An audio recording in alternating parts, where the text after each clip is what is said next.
મનીષા ઠેસિયા, અમારી YouTube channel Gujarati સમુદાયમાં આપનું સ્વાગત છે। ગુજરાતમાંથી હવે ચોમાસાએ મોટાભાગે વિરામ લીધો છે, એટલે કે વરસાદ બંધ થઈ ગયો છે અને છતાં પણ ગુજરાતમાં રોડ રસ્તાની હાલત ખૂબ જ ખરાબ છે।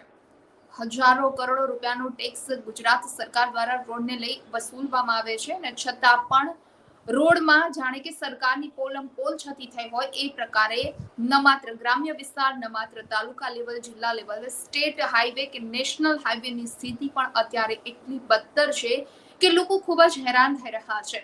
વારંવાર અકસ્માતના બનાવો સામે આવી રહ્યા છે, તો ખાડાઓમાં પડવાના કારણે કે બાઇક સ્લીપ થવાના કારણે કે રોડ ખરાબ હોવાના કારણે લોકોને ઘણી બધી શારીરિક તકલીફો પણ પડી રહી છે અને દવાખાનાઓમાં પણ કેસીસમાં વધારો થઈ રહ્યો છે, કારણ કે રસ્તાઓ જ એ પ્રકારના છે કે લોકો પોતાનું વ્હીકલ લઈ રસ્તા પર શાંતિથી નથી ચલાવી શકતા।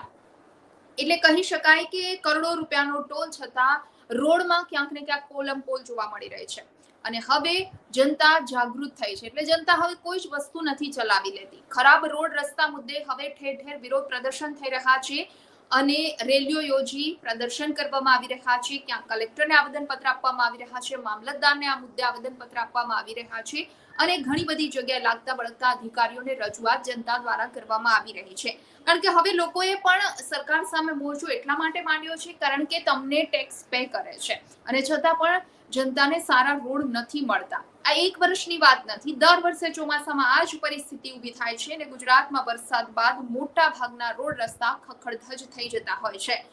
એટલે ગામ શહેરથી લઈ અને સ્ટેટ અને નેશનલ હાઈવેની પરિસ્થિતિ અત્યારે એવી થઈ ગઈ છે કે 10 કિલોમીટરનું અંતર કાપવા માટે 1 કલાક જેટલો સમય વીતી જાય છે। ગુજરાતથી એક વર્ષમાં ટોલ પેટે સરકારને ₹4,800 કરોડથી વધુની આવક થઈ છે। આ આંકડો ખૂબ મોટો છે અને છતાં પણ નાગરિકોને આવા બિસ્માર રોડ રસ્તાથી ચલાવવું પડે છે, આવા રોડ પરથી પસાર થવું પડે છે અને ખૂબ જ હાલાકીનો સામનો કરવો પડે છે।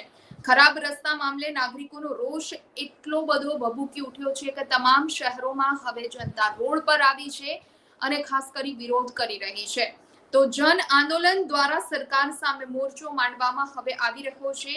તાજેતરમાં રોડ રસ્તા ખરાબ અંગે કચ્છના ટ્રાન્સપોર્ટ ઉદ્યોગે નો રોડ નો ટોલનું આંદોલન કર્યું હતું અને ટ્રાન્સપોર્ટરોની આ લડત સામે નેશનલ હાઈવે ઓથોરિટીએ પણ નમતું જોખવું પડ્યું હતું અને 15 સપ્ટેમ્બર સુધી ખાસ કરી સામખિયાળી, સુરજબારી, મોખા, માખેલ એમ 4 ટોલગેટ પર કોઈ જ ટોલ ટેક્સ નહીં વસૂલવામાં આવે એવું નક્કી કર્યું છે, એવો નિર્ણય લીધો છે।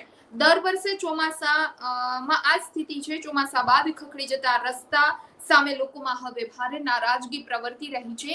કોંગ્રેસ અને આમ આદમી પાર્ટી પણ આ મામલે જનતાની સાથે છે અને અલગ અલગ શહેરમાં આમ આદમી પાર્ટી દ્વારા પણ વિરોધ કરવામાં આવી રહ્યો છે કે તમે આટલો બધો ટોલ વસૂલો છો લોકો પાસે, તો આવા રોડ રસ્તા કેમ? આખરે પ્રી મોન્સૂનની કામગીરીમાં પણ સરકાર ઊણી નથી ઉતરતી, સારા રોડ રસ્તા ચોમાસા બાદ નથી સુધારી શકાતા અને એટલી નબળી ગુણવત્તાના રોડ બનાવવામાં આવે છે કે એક બે વરસાદમાં આખા રોડ ધોવાઈ જાય છે, મસ્ત મોટા ખાડા પડી જાય છે, રોડ પર ભૂવા પડી જાય છે।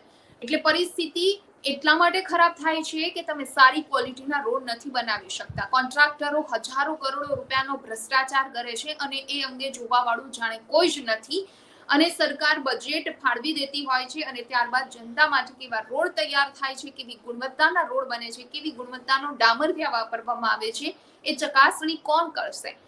એટલે આ બધી જ પરિસ્થિતિ જનતા જાણે છે અને જનતા જે ટેક્સ લે છે એ શાંતિથી પે પણ કરે છે, પરંતુ ત્યારબાદ પણ શું? એમને જે પાયાની સુવિધા છે, સારા રોડ રસ્તા પણ તમે નથી પ્રોવાઈડ કરી શકતા। એટલે હવે જન આંદોલન થકી જનતાનો રોષ ભભૂકી ઉઠ્યો છે, લોકો રસ્તા પર આવ્યા છે અને ક્યાંક ને ક્યાંક સરકાર સામે હવે મોરચો માંડી દીધો છે।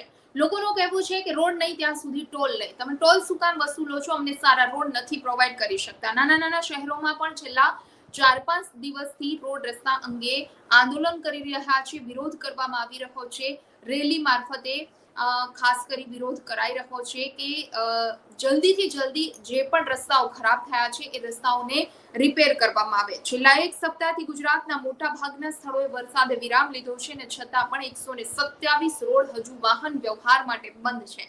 હાલ 6 state highway, 3 national highway, 107 panchayat માર્ગ, 11 અન્ય માર્ગ વાહન વ્યવહાર માટે ઠપ છે। બનાસકાંઠામાં સૌથી વધુ 25, પોરબંદરમાંથી 17 રોડ વાહન વ્યવહાર માટે હજુ પણ બંધ છે, જે કે ચોમાસાની વિદાય બાદ ખુલી જવા જોઈએ. તો છોટાઉદેપુરથી એક કિસ્સો સામે આવ્યો હતો. ક્યારેક સરકારના અધિકારીઓ કે એમના કોન્ટ્રાક્ટરો જે પણની જવાબદારી છે રોડ રસ્તાની વારંવાર રજૂઆત બાદ જ્યારે નથી બનાવી દેવાતા, ત્યારે જનતાની ધીરજ આખરે ખૂટે છે અને ન ચાલતું હોવાના કારણે જનતા જાતે ઘણી વખત રોડ કે પુલના કામ કરી લેતી હોય છે. છોટાઉદેપુરના કવાંટમાં તુરખેડા નામના ગામમાં ડુંગરાળ વિસ્તાર હોવાથી બાઇક તો દૂર, સાયકલ લઈને જવું પણ ખૂબ જ કપરું છે અને તંત્ર સામે વારંવાર રજૂઆત કરવા છતાં તેમની સમસ્યાનું કોઈ જ નિરાકરણ નથી આવ્યું, અને જેના કારણે ગ્રામજનોએ જાતે જ રસ્તા બનાવી સમસ્યાનું નિવારણ લાવી દીધું. ખરાબ રસ્તા મામલે તંત્ર પર ભરોસો રાખવાના સ્થાને લોકોને આ જ રીતે રસ્તો સુધારવા મેદાનમાં ઉતરવું પડે તેવી પરિસ્થિતિ સર્જાય છે. ઘણી બધી જગ્યાએથી આ પ્રકારના જે સમાચાર સામે આવતા હોય છે.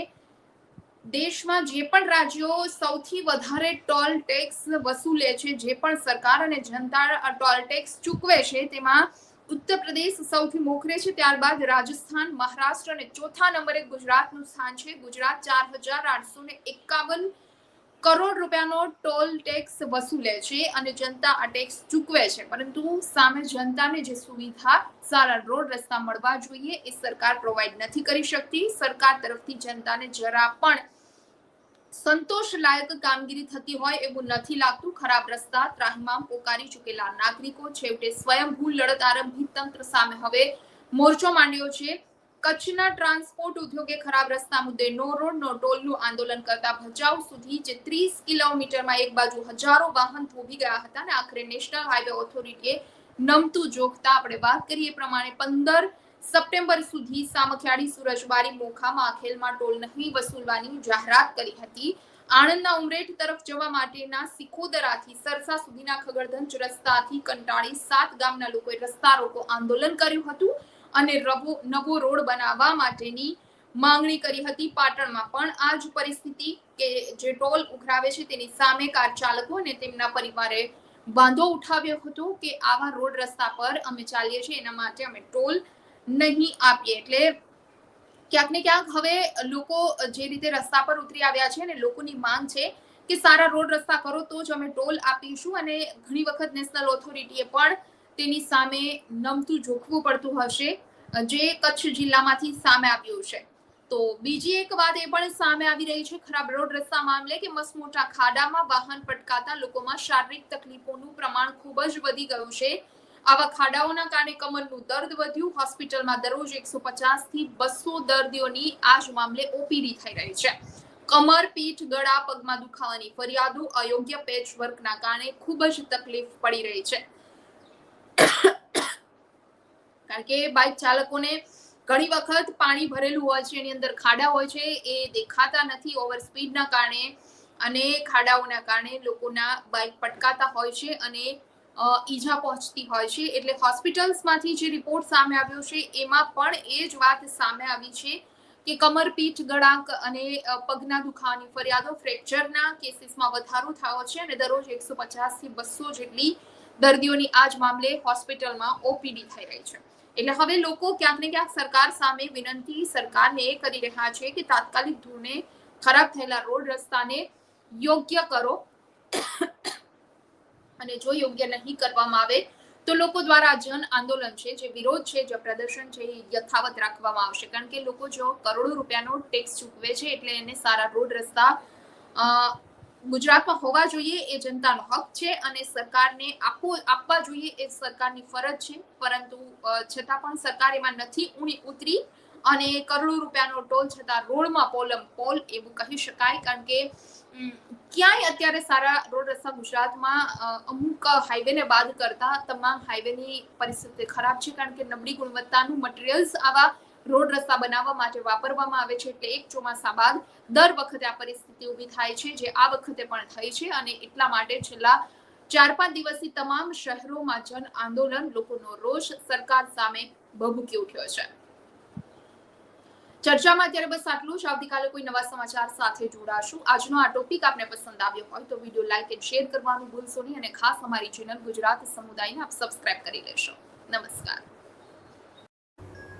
વિડીયો પસંદ આવ્યો હોય તો લાઇક એન્ડ શેર કરવાનું ભૂલશો નહીં અને ખાસ અમારી ચેનલ ગુજરાત સમુદાયને સબસ્ક્રાઇબ કરી લેશો. આવતીકાલે કોઈ નવા ટોપિક પર ચર્ચા કરીશું.